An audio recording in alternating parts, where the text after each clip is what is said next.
प्यारे दोस्तों, जय हिंद। मैं शेष भारद्वाज आप सभी का स्वागत करता हूं उन्नति क्लासेस के ऑफिशियल यूट्यूब चैनल पर।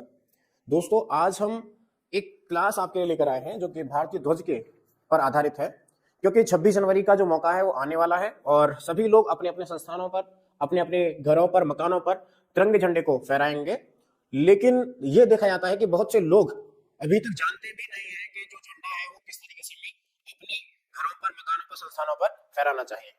तो उसी को आधार बनाते हुए मैं आज की ये क्लास शुरू करने जा रहा हूं। आप सभी से निवेदन है कि इस क्लास को पूरा देखिए।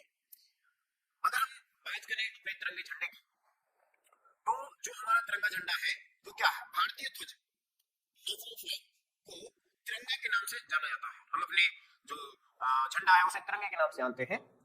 भारतीय संविधान सभा ने 22 जुलाई 1947 में 22 जुलाई 1947 में इस राष्ट्रीय ध्वज को तिरंगा के रूप में अपनाया। सबसे पहले जो हमारा जो राष्ट्रीय झंडा था तिरंगा, उसे कब अपनाया गया? 22 जुलाई 1947 को।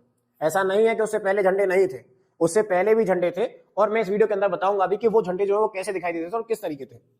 1947 में इसे राष्ट्रीय तिरंगा के रूप में अपनाया गया। इसे 14 अगस्त 1947 को संविधान सभा के अर्धकालीन अधिवेशन में हमें जो आजादी मिली थी वो मिली थी 15 अगस्त 1947 को स्वतंत्रता दिवस के रूप में मनाते हैं। मतलब 15 अगस्त 1947 जो था वो आजाद हिंदुस्तान का पहला दिन था।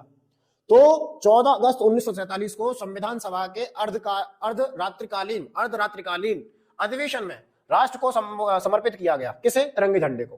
तिरंगे झंडे को 14 अगस्त 1947 को राष्ट्र को समर्पित कर दिया गया अर्धरात्रिकालीन अधिवेशन में। इस तिरंगे झंडे में 3 आड़ी पट्टियां हैं, जैसा कि आप देख रहे हैं कि जो तिरंगा झंडा है उसके अंदर 3 आड़ी पट्टियां हैं। एक केसरिया है, सबसे ऊपरी पट्टी है, उसके बाद सफेद है और उसके बाद जो है वो हरी पट्टी है और बीच में जो है वो एक चक्र है। तो उसी को अगर ध्यान में रखा जाए तो इस ध्वज की लंबाई एवं चौड़ाई का अनुपात जो है वो 3:2 है। ये जो क्वेश्चन है वो बहुत ही इंपॉर्टेंट है, क्योंकि बहुत से लोग जो है वो ये नहीं जानते कि झंडा जो है वो कितनी माप में जो है वो माना गया है। मतलब जो आइडियल उसकी जो मेजरमेंट है वो कितना होता है। तो आइडियल मेजरमेंट जो बताया गया वो ये बताया गया कि 3:2 के अनुपात में उसकी लंबाई और चौड़ाई होनी चाहिए। मान लीजिए अगर लंबाई उसकी 3 मीटर है तो चौड़ाई उसकी 2 मीटर होनी चाहिए।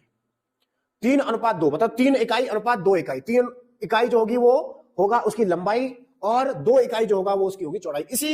इसी को ध्यान में रखते हुए हमें अपने झंडे की जो मेजरमेंट है वो करना चाहिए और सही झंडा वही कहलाएगा।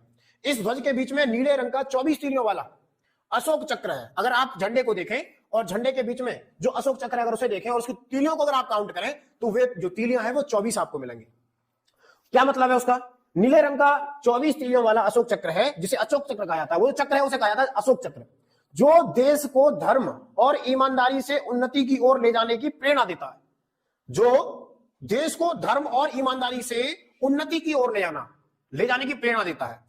यह 24 तीलियां 24 घंटे का प्रतीक है। कहने का मतलब यह है कि जो 24 तीलियां हैं वो 24 घंटे हमें सिखाती हैं कि हमें हमेशा अपना कार्य जो धर्म और ईमानदारी से ही करना चाहिए और इसी को आधार बनाकर हमें अपने देश को उन्नति की ओर ले जाना चाहिए। अगर हम बात करें इसके कलर की या फिर ये जो है वो कहां से लिया गया, तो इसे सारनाथ स्थित अशोक स्तंभ से लिया गया। जो अशोक चक्र है उसे सारनाथ स्थित अशोक स्तंभ से लिया गया, इसीलिए इसे अशोक चक्र कहा जाता है। इस ध्वज के सबसे ऊपर गहरा रंग जो होता है वो केसरिया होता है। केसरिया रंग सबसे ऊपर होता है जो कि साहस एवं बलिदान का प्रतीक है। केसरिया रंग जो है वो साहस और बलिदान का प्रतीक होता है और उसके मध्य में सफेद रंग होता है। सफेद रंग जो कि शांति का प्रतीक होता है। जो सफेद रंग होगा वो सत्य और शांति का प्रतीक होगा। और अगर हम बात करें सबसे नीचे जो है वो हरा रंग होता है, जो कि विकास का, उर्वरता का और शौर्य का प्रतीक होता है। तो मैंने सभी रंगों के बारे में आपको बताया कि जो तिरंगा झंडा होता है, जो हम तिरंगा कहते हैं, तिरंगे झंडे के अंदर कितने रंग होते हैं ये भी क्वेश्चन पूछ लिया जाता है।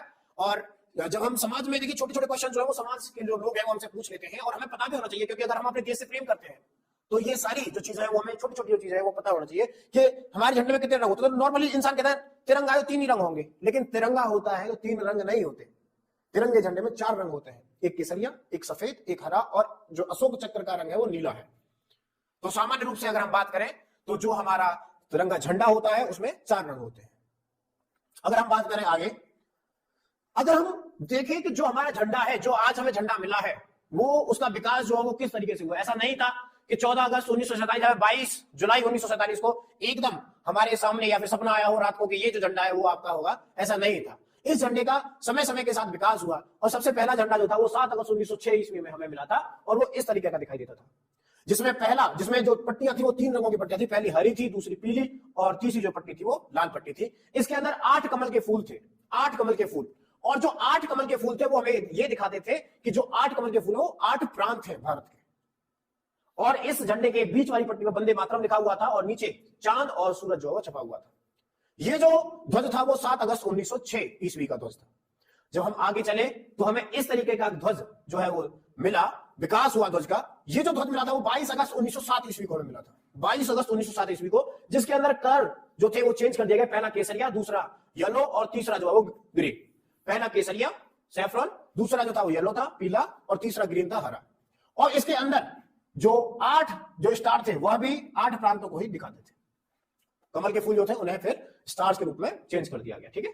और सेम वही सूरज था और चांद सितारे थे। अगर हम आगे बढ़े और इंटरेस्टिंग चीज देखें तो एक जो झंडा था वो हमें ये मिला था 1916 ईस्वी में, जिस झंडे के अंदर यूनियन जैक जो था वो झंडे के ऊपरी सिरे पर था, चांद और सितारे थे और 7 सितारे जो प्रदर्शित करते थे किसे, सप्तऋषि मंडल को।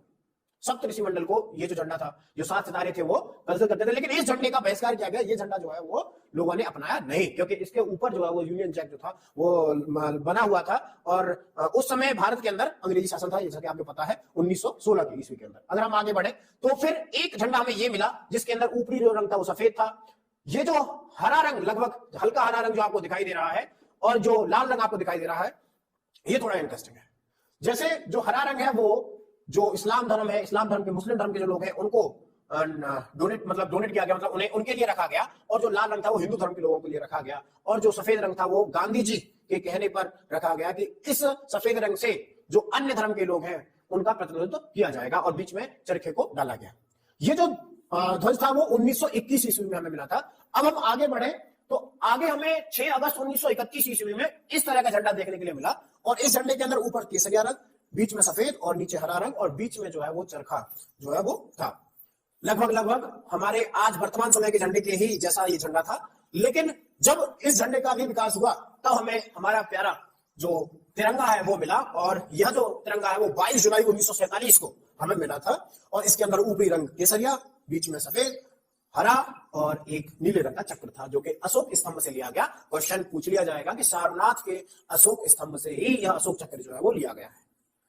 तो यह जो था वह विकास था हमारे झंडे का, क्योंकि देखिए 26 जनवरी गणतंत्र दिवस का समय है और सभी लोग अपने अपने घरों पर तिरंगा झंडा फहराएंगे। तो हमें पता रहना चाहिए कि जो झंडा हम फहरा रहे हैं, जो झंडा हम लगा रहे हैं, वो किस तरीके से हमें लगाना चाहिए। इस झंडे को लगाने का तरीका सिर्फ यही है। आप देखते होंगे अभी न्यूज चैनल अगर आप देखेंगे तो वहां आपको 1-2 खबर तो मिल ही जाएगी कि कहीं झंडा जो है वो उल्टा फहर गया, कहीं झंडा जो है वो आड़ा फैट गया, टेढ़ा फैट गया। लेकिन ऐसा नहीं होता, हमें हमेशा झंडा इन्हीं रंगों के क्रम में फहराना चाहिए। ऊपर केसरिया रंग, बीच में सफेद रंग और फिर नीचे हरा रंग। अब हम थोड़ा सा जो हमारे झंडे हैं, जो हमारा झंडा है उसके बारे में जो 1-2 इंपॉर्टेंट चीजें उन्हें हम देख लेते हैं और ये हमें सारी चीजें पता भी रहनी चाहिए, क्योंकि ये छोटी छोटी चीजें जो है वही इंसान को बड़ा बना देती हैं। कहीं भी आपसे कुछ पूछ लिया जाएगा तो यही जो छोटी चीजें होंगी वो आपको बड़ा बना देंगी। जैसे सर्वप्रथम 7 अगस्त 1906 को कोलकाता के पारसी बागान चौराहे पर 7 अगस्त 1906 को कोलकाता के पारसी बागान चौराहे पर हरा, पीला और लाल रंग की आड़ी और पट्टी वाले तिरंगे झंडे को राष्ट्रध्वज के रूप में फहराया गया। ठीक है, मतलब ये जो झंडा था जो मैंने आपको दिखाया वो 7 अगस्त 1906 ईस्वी को कोलकाता के पारसी मैदान में फहराया गया। ठीक है, और इसके अंदर वही जो मैंने तो बताया, वही आपको बताया, वही जो है रंग है। उसके बाद 22 अगस्त 1907 को जर्मनी के शहर स्टुटगार्ट में इंटरनेशनल सोशलिस्ट कांग्रेस के सम्मेलन में मैडम कामा ने इसी ध्वज का कुछ परिवर्तित रूप फहराया था। 22 अगस्त 1907 ईस्वी को ये जो ध्वज था वो फहराया गया था कहां, स्टुटगार्ट इंटरनेशनल सोशलिस्ट कांग्रेस के सम्मेलन में। उसके बाद आजादी के बाद देश के बाहर विदेश में पहली बार ऑस्ट्रेलिया में आधिकारिक रूप से तिरंगे झंडे को फहराया गया और वह जो झंडा था वो ये था। उसके बाद समय समय के साथ जो सभी झंडे हैं वो इसी तरह से विकास हुआ और हमें फिर हमारा जो प्यारा तिरंगा झंडा वो मिला। अब कुछ पहली बार जो स्पेशल चीज होगी क्या थी, 29 मई 1953 को पहली बार तिरंगा माउंट एवरेस्ट पर तेनजिंग नोर्गे एवं सर एडमंड हिलेरी द्वारा फहराया गया। 1971 में अमेरिका के अपोलो 15 नामक अंतरिक्ष यान द्वारा भारत का राष्ट्रीय नाम सबसे पहले अंतरिक्ष में फहराया गया। 1971 जब लड़ाई हुई थी भारत और पाकिस्तान की, उसी समय अमेरिका के अपोलो 15 नामक अंतरिक्ष यान द्वारा भारत का राष्ट्रीय झंडा सबसे पहले अंतरिक्ष में फहराया गया। वो लगने लगे थे ख्याति को बढ़ाने के। 1987 को कर्नल जेके बजाज ने दक्षिण ध्रुव पर तिरंगे को पहली बार फहराया। 9 जनवरी 1987 इसमें फहराया था कर्नल जेके बजाज ने।